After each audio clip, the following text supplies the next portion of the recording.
అద్దాలు పగలగొట్టారు. పగలగొట్టినప్పుడు ఆ అద్దం పెంకులన్నీ వచ్చి మా అమ్మగారి మీద పడ్డాయి. తేజు మీద పడ్డాయి.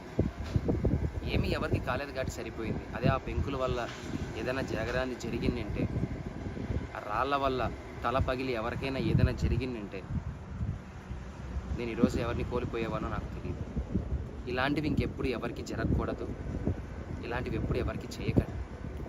మీకు కోపం ఉంటే తిట్టండి. పడతాను. కామెంట్ పెట్టండి. చూస్తాను. ఇంకా కోపం ఉంటే వీడియోలు తీసి పెట్టండి. ఎలాగో పెట్టారు. నా కుటుంబాన్ని మొత్తం బాధ పెట్టారు.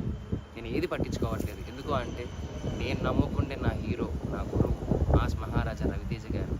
ఆయన వచ్చి నాకు అవకాశం ఇచ్చిన రోజు నేను గెలిచాను. నేను బయటికి వచ్చిందే ఆ గెలుపులో వచ్చాను.